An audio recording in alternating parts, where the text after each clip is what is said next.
So we've seen that animal muscles have a stress they can exert of about 2 by 10 to the 5 newtons per meter squared.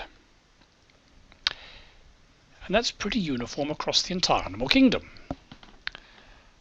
Is there some theoretical reason why it couldn't be any better? Well, I guess the most fundamental limit is just the interatomic bonds. You've got a whole bunch of atoms on one side of a cross-section and a whole bunch of atoms on the other side, and they're going to have some sort of chemical bond holding it together. So the maximum possible force would be that. Now, we calculated that earlier in the course. So the stress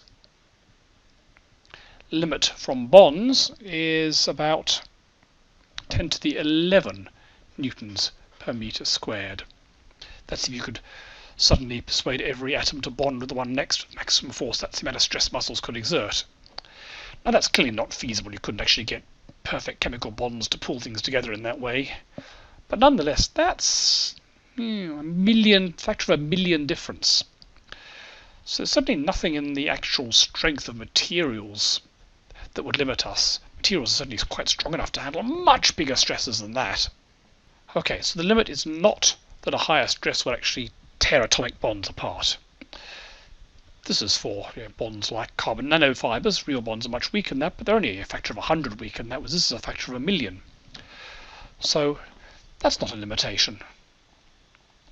Is there some other limitation?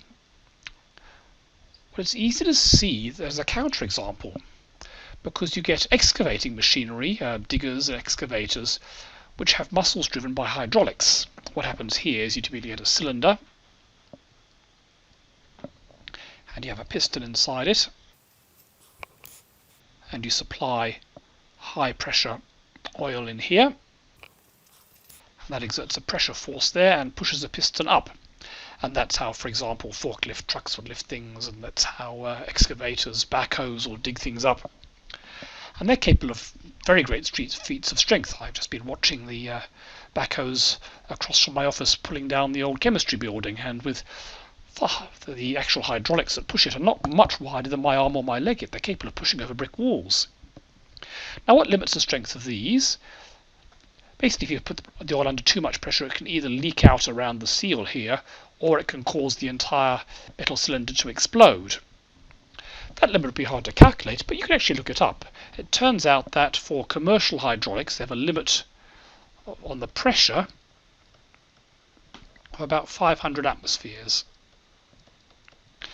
And if you wanted to go for some specialist high precision thing, you can go higher than that, but this is what's routinely commercially available. Now, 1 atmosphere of pressure is about 10 to the 5 newtons per meter squared. So if you get 500 atmospheres over a piston, that's about 250 times more stress than a human muscle can exert. So it looks like there can't be a fundamental physical limit why you can't have muscles that aren't 250 times stronger than that, because we can routinely build them ourselves, and they're in use in building sites all around the world. Now, this to me is rather puzzling. There's clearly a solution which gives you a lot more force from a small amount of muscle than evolution's working. Yet evolution, every animal comes out at about the same technique. Why hasn't anyone evolved muscles that are 100 times greater strength or 200 times greater strength, which we can routinely produce? I guess there are a couple of possibilities. One is that we're at an evolutionary dead end. I mean, evolution works by incremental steps. So our own muscles, which remember all these fibers and myosin bridges that push from one to another and push them back and forth, it could well be that that technology is at the fundamental limits of what it can get at, that billions of years of evolution have highly perfected that. But there's no way you're going to evolve from that to a hydraulic piston. They're just too different. So it could be that evolution's hit a dead end. We've pushed one particular technology as far as it can, and there's no easy way to evolve to a quite different technology like hydraulics or whatever else might work better. So that's one possibility.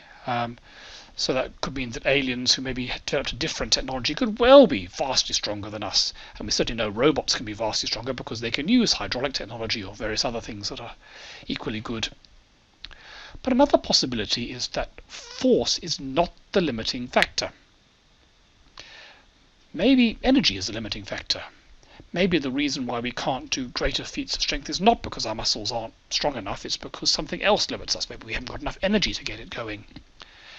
If that was the case, then there'd be no point in evolving smaller, stronger muscles, or at least not much of a point. Even if you had muscles that were 100 times stronger, you couldn't afford the power source to run them. So there are the two possibilities. Which is true? Well, to work out this, I'd have to know a lot more about biochemical evolution than I actually do, but we can certainly investigate this one, the force not the limit. Let's see if energy actually places a limit on the performance of humans and animals. If it does, that's probably telling us that this is a correct answer. Maybe we're not at an evolutionary dead end.